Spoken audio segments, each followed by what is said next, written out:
A reading from the Holy Gospel according to Luke. Someone in the crowd said to Jesus, "Teacher, tell my brother to share the inheritance with me." He replied to him, "Friend, who appointed me as your judge and arbiter?" And he said to the crowd, "Take care to guard against all greed, for though one may be rich, one's life does not consist of possessions."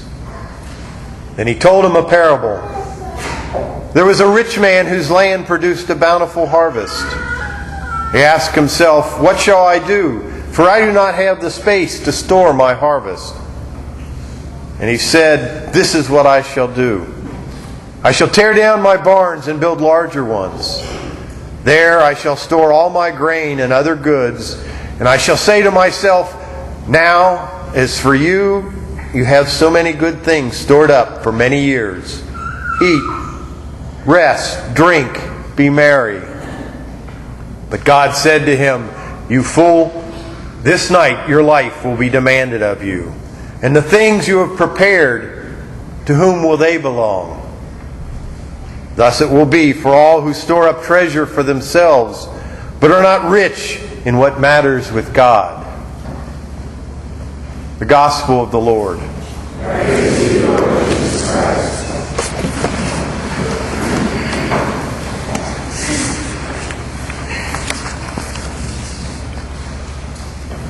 You know, as a kid, I loved to play in the woods behind our house. But many times I discovered, a day or so later, I was just covered with poison ivy. I could just walk by it, and there it was. I think the key to poison ivy is once you have it, it's not to scratch. Keep scratching yourself, but keeping from scratching your house very hard.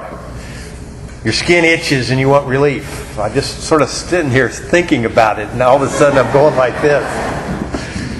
But you know, scratching poison ivy only makes it worse. Greed works the same way. We get infected. We want to scratch even though we know we shouldn't. Possessing more and more promises relief, but it really only makes the situation worse. We keep scratching away, but it doesn't help. We keep building bigger and bigger barns to store all our stuff. Today, Jesus issues a warning. A warning inspired by a squabble over inheritance, but it's one I think we need to hear. He says, "Take guard against all greed, for though one may be rich, one's life does not consist of possessions." Jesus wasn't necessarily saying it was wrong to be rich, but He warned against it ruling our life, of letting our possessions take control. And I don't think you have to even be wealthy in the way of the world. You know, is it just that I need to have this because everybody else has it? I need to have that. I want more. And what am I giving up to have that happen? So today this makes a lot of sense to me. It points how we can all get caught up in what we own and what other people have. It's about possessions and how they take us over. And it's how we react when we figure out what we once had and now don't.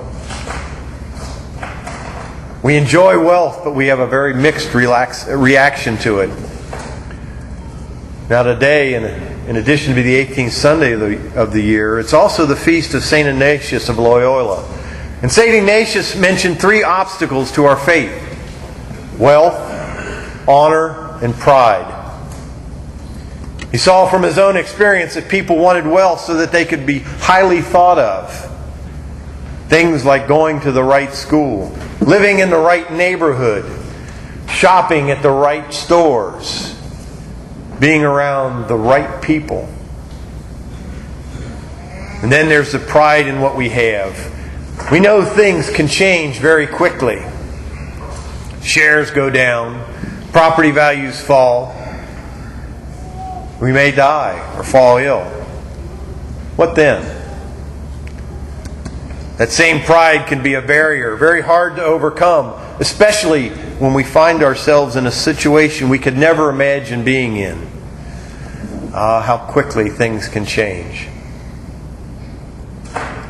You know, recently in the news we've been seeing how the Cincinnati Museum Center is closing for renovations, and they're moving the Mastodon exhibit to the airport. Now, the Mastodon, as we know, is a giant beast that roamed across North America a very long time ago. It strikes me as ironic that this giant of its time was displayed in Cincinnati's train terminal, which 80 years ago was called the Temple of Transportation. It was a marvel.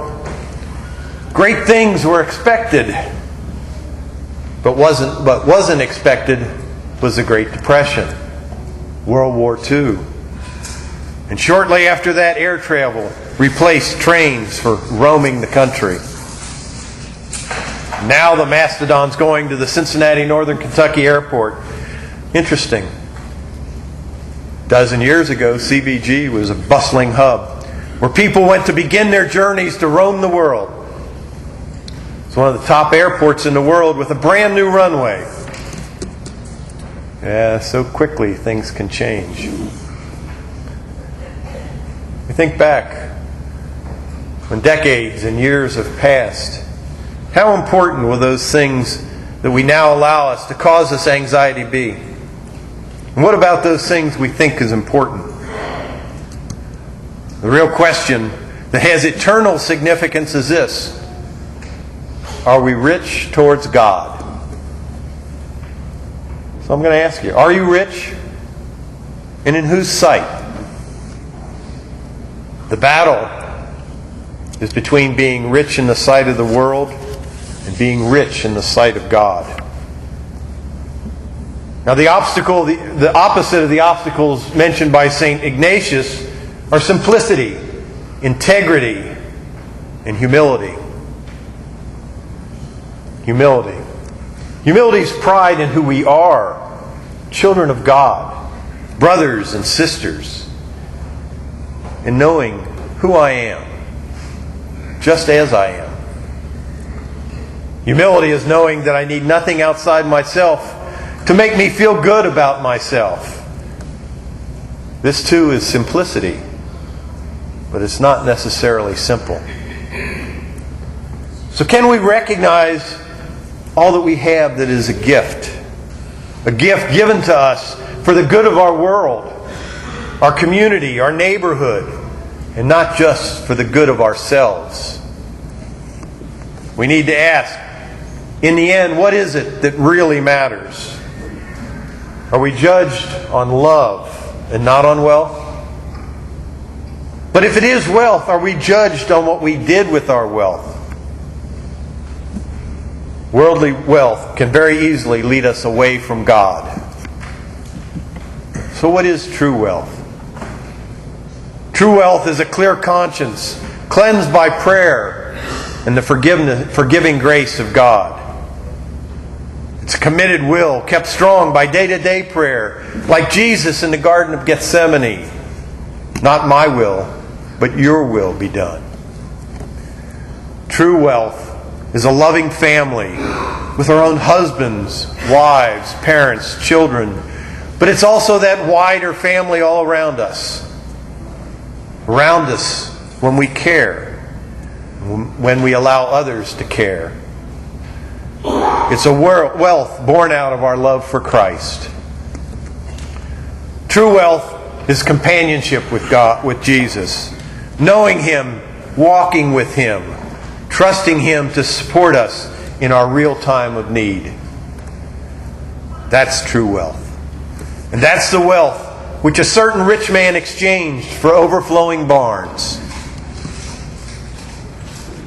We don't want to make that same mistake, do we?